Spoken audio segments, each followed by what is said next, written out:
Guys, so today my plan is to sort the fuel feed and return to the motor, but first I have to correct a big mistake I made in the last video, which was way over tightening the hub nuts. So I'm going to start by taking this all apart so I can show you the correct way to tighten this nut.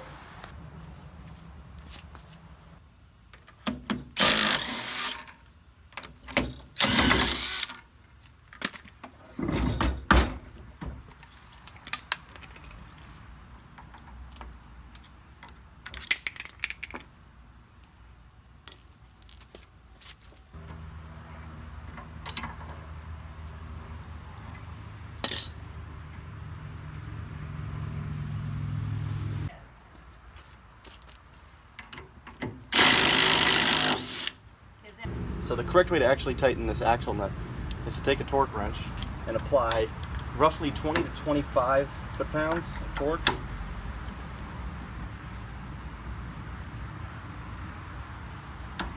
That's it. And then, so it spins, but what you do is you spin it around a few times to reseat the bearings, and then you should be able to apply very little force, under 5 pounds of force, to one of these studs, and it should be able to spin.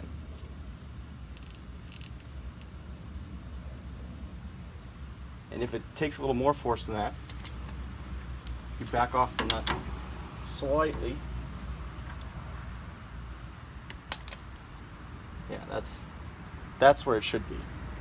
In the last video, I used my favorite tool, which made it a little too tight. Once you have that set, you can put your lock back on and your cotter pin.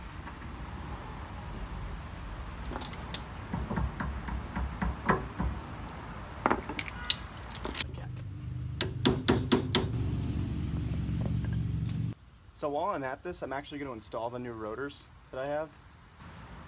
First off, the wheel wasn't sitting flush in the hub because I didn't have a rotor on this side, so I might as well just put the new ones on, and plus it only takes a few minutes.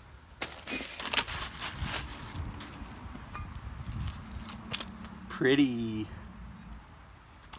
So make sure you have the rotor on the right way so that you can reinstall the screws.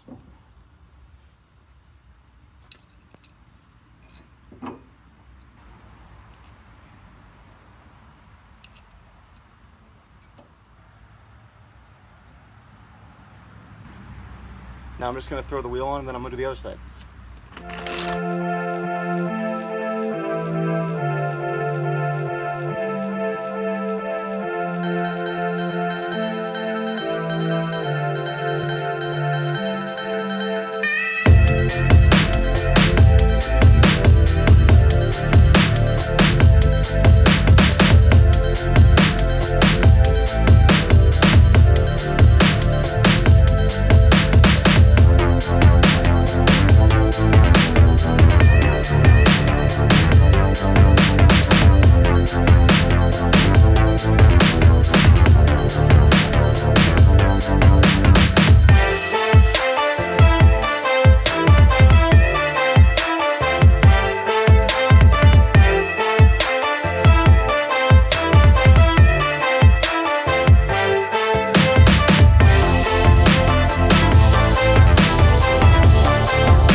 Don't stop now.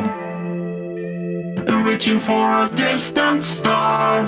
Don't stop now. Isn't it strange how we're safe at home? So that I'm counting days until the second go. If you're gonna make a change, you have to let me know. Turn this shit around, start at top the lungs. It's all you need to do.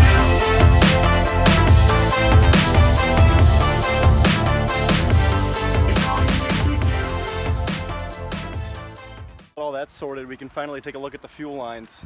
Let's connect the fuel feed and return from the RX7, which are these two lines right here.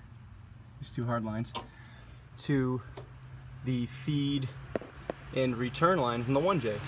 I didn't get left much to clamp onto here, but I'm hoping I can use some clamps and a double-ended male bung to extend this. This is just straightforward, same diameter. So it should be easy. So now I have to run up to the auto parts store to grab some more fuel injection hose, and I might go get myself some lunch because I'm starving.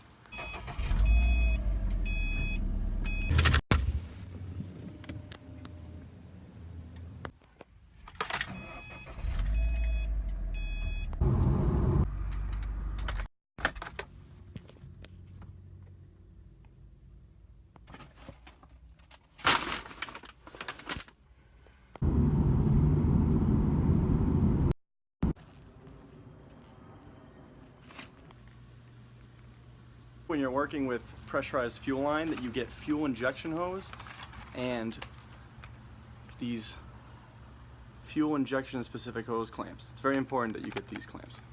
Make sure to get 30R9 fuel injection hose opposed to 30R7. This is general multi-purpose fuel hose, not intended for high pressure in fuel injection systems.